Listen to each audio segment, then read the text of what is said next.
Hey everyone, I'm Sam here with OLK9 WinstonSalem. Here with me today is Patches. Patches is a 1-year-old Aussiedoodle.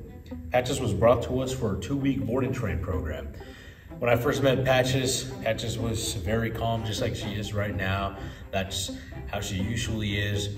But once I started to work with her, she opened up and started to show that she could be a very excitable dog.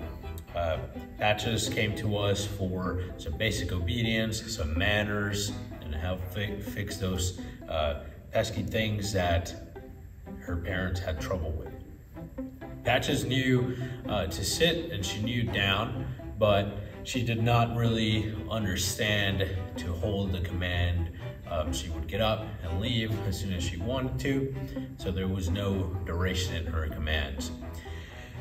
During her 2-week stay, Patches has done amazing. She went from not being able to hold her commands to being able to sit and hold it even while there's distractions and things going on around her, and just being an overall much better listener.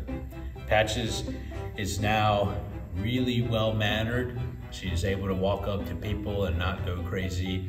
She doesn't bark at the door like she used to, and if she does do that, well, we have a way to get her under control this time. Patches is a really awesome, really smart puppy. I know that she is going to go out there and do really awesome things and continue to get better at what she's already really good at. I hope you enjoy watching her do her basic commands through distractions and impress everybody around us.